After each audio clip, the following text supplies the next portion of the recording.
সনাতন এসে গেছে। আর সনাতনী,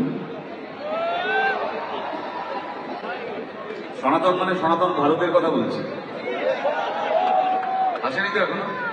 সনাতন ভারতে পৌঁছতে হলে আমাদের একটু পিছিয়ে যেতে হবে। সবাই এগিয়ে যায়, আমরা একটু পিছিয়ে যাবো। চলুন সবাই মিলেই পিছিয়ে যাই। অনির্বাণ বাবু, আপনি একটা ব্যান্ড করেছেন, গান করছেন, বিভিন্ন রাজনৈতিক নেতাদের নিয়ে কথা বলছেন, বলতেই পারেন আপনার বাক স্বাধীনতার মধ্যে পড়ে এটা, ততক্ষণ পর্যন্ত যতক্ষণ আপনি কাউকে অপমান করছেন না। কিন্তু আপনার গানের মাঝখানে সনাতন ধর্ম, সনাতনী এগুলোকে টানার মানে কি ছিল?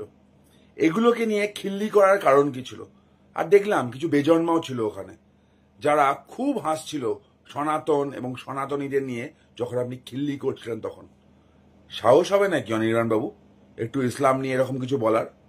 বললে কি স্লোগান হবে জানেন তো? ওই আল্লাহ কি গুস্তাকি কা একই সাজা, স্যার তান। আর বললাম না, নিশ্চয়ই বুঝতে পারছেন আমি কি বলতে চাইছি।